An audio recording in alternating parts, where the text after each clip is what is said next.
I'm just disappointed, Mr. Chairman, kasi pambira ka, sasagot ka ng ganyan, ghost project. Parang tinatanong ka kung tao ka, hindi mo alam kung tao ka. Kasi sa palagay namin, hindi kayo ang most guilty. Kapag nakapagturo po kayo ng mga kasangkot talaga dyan, na talaga sila naman ang talagang talamak na sa paggawa nito, anong malay ninyo? Baka imbes na criminal prosecution, wag na yon. Bayaran nyo na lang ang gobyerno, pero magturo po kayo. Para meron po tayong kapuntahan talaga. So minsan naglalaban-laban yun, Sham? Yes po.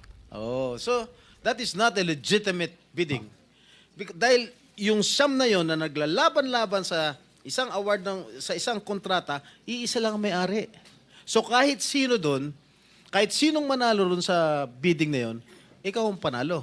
Dahil sa'yo lahat yun eh. Correct? Ghost project? Can you turn on the microphone, please?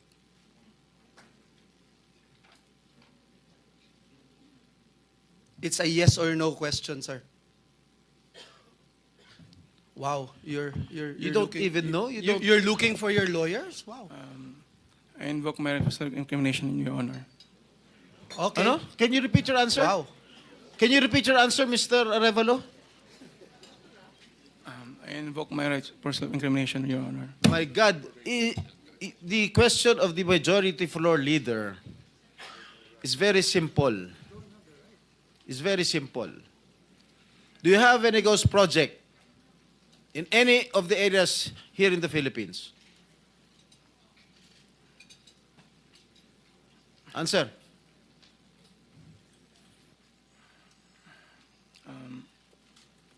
Dahil may mga usapin po na kakasuhan yung mga kontraktor ng DPWH po at parte ng ulat ng Senado na magpagrekomenda ng paghahain ng kaso laban sa resource person, ang payo ng aking mga abogado ay huwag magsalita sa panahon na ito dahil anumang pahayag ko sa pagsisiyasat. Sino utos sa'yo na huwag magsalita? Um, Sino? May binabasa ka ba? ginawa ko po, Your Honor. Ano binabasa mo? Pasensya po kasi kinakabahan po kasi po. It is only answerable by yes or no, Mr. Arevalo. Is there any ghost projects of Wawaw Builders? This is what I discovered, and the former secretary confirmed during the first hearing that there indeed are ghost projects. Bine-verify pa po namin, Your Honor, ang ano kung meron po. Ano ka ba sa Wawaw? Are you the owner? Yes po, Your And Honor. you should know. Majority Leader, it's your time, ha? Yes, Mr. Chairman. I'm just disappointed, Mr. Chairman, kasi pambira ka, sasagot ka ng ganyan, ghost project. Parang tinatanong ka kung tao ka, hindi mo alam kung tao ka. O sige, yung Bulacan, meron ba? Sagot.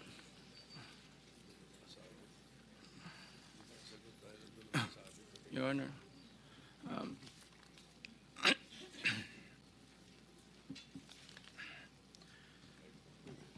Uminom ka ng tubig.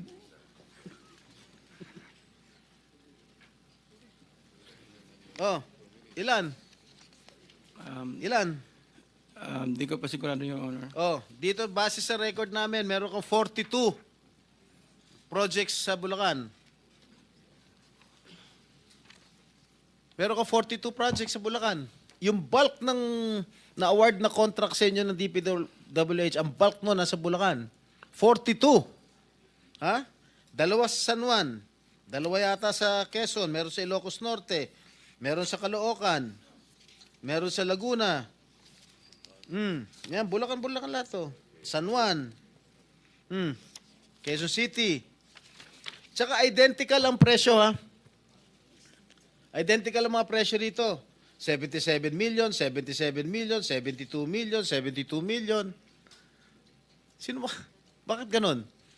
Oh, Lahat ba last and final question. Meron ba ka ng 42 projects above, how Above? much?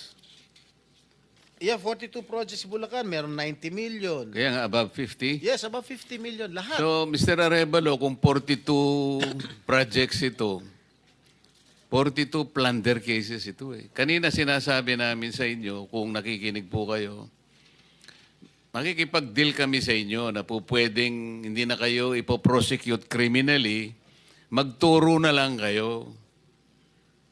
Kasi sa palagay namin, hindi kayo ang most guilty. Kapag nakapagturo po kayo ng mga kasangkot talaga dyan, na talaga sila naman ang talagang talamak na sa paggawa nito, anong malay ninyo? Baka imbes na criminal prosecution, wag na yon. Bayaran nyo na lang ang gobyerno, pero magturo po kayo. Para meron po tayong kapuntahan talaga. Kasi kung ganito na lang tayo ng ganito, ikutan ng kito, mapipilitan po, puro plunder. Harapin po ninyo 42 plunder cases. Hindi po fair sa inyo yun eh.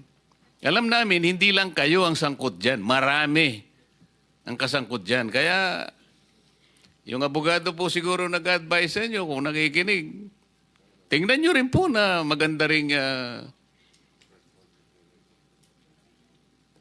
offer para sa amin ito. Makakatulong pa kayo sa bansa. Matigil na po ito. Meron ako papakita video. Ilang minutes yung video? Meron ako ipapakita with the permission of the chair. Siguro 1 minute lang na video. Tingnan mo, Mr. Arevalo, kung project ng Wawaw to.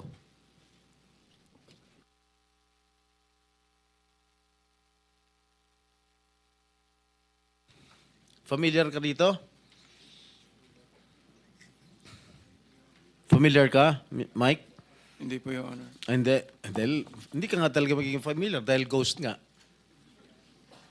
Tama? Yan, ang nakalagay dyan sa report, completed. Nakakubra ka na. Nabayaran ka na ng gobyerno. Pero, hindi pa completed. Tama ba, Ms. Cabral? Are you aware of this? Ngayon lang po na nakita yung video, Your Honor. Na hindi kompleto, di ba? Pero bayad sila. Wala po akong nakikita. Sa Hagonoy, Bulacan. So, hindi mo alam, Mr. Arevalo. Ngayon ko lang din po Ha? nakita yung video. Ngayon ko lang din po nakita yung video, Your Honor. Oh, talagang hindi mo makikita dahil hindi mo naman alam. Kasi nga ghost. Di ba? Alam mo, nag-iisip na ako kung isa-site kita yung contempt dito eh. Huwag mo lang ako subukan, please. Okay, babalik ka kita next hearing ah. Miss Sara. Mr. Chair, with the indulgence of the SP Pro Temp, Yes. interjection. Yes, Okay, please. provided it's very brief kasi Yes, kulang very na po brief, tayo Mr. sa Chair. panahon. Apo, very brief lang. Sabi nyo kanina, and salamat po sa SP Pro Temp at Mr. Chair. Sabi nyo kanina, Mr. Arevalo, na meron din kayong mga proyekto, ang Wawaw, sa Quezon City sa pamamagitan ng Metro Manila First.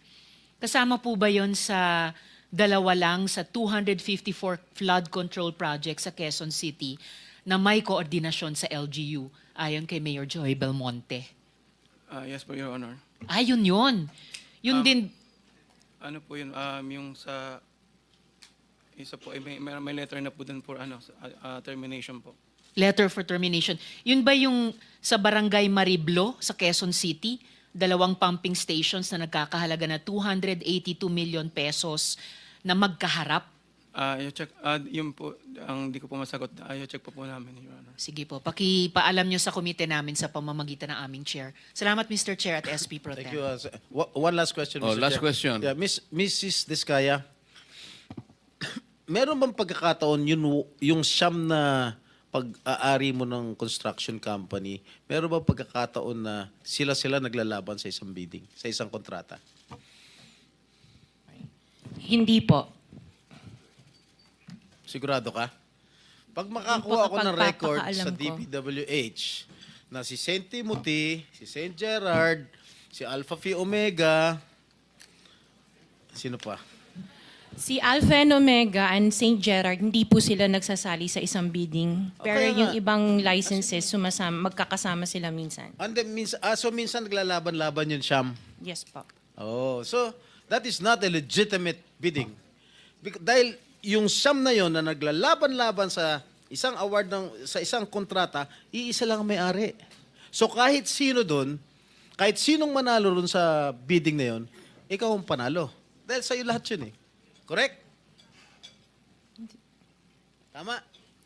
Hindi po, kasi iba yung may-ari ng mga companies. Oh, I'm- sus. Kasi sabi I'm mo just lang ikaw. concerned with Alpha and Miss Omega. Diskaya, Opo. kanina, sinabi mo Alpha Phi Omega lang ang sa'yo. Opo.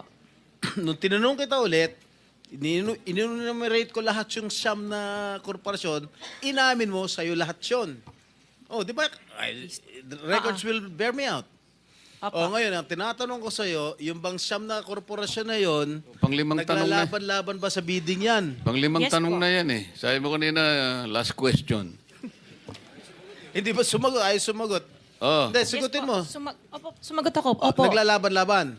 Opo. So pag Sinagot ko. naglalaban-laban yung siyam na korporasyon sa isang kontrata, at kung sino manalo ron, kahit isa sa siyam na manalo, sa'yo pa rin yun. Ikaw pa rin ang panalo.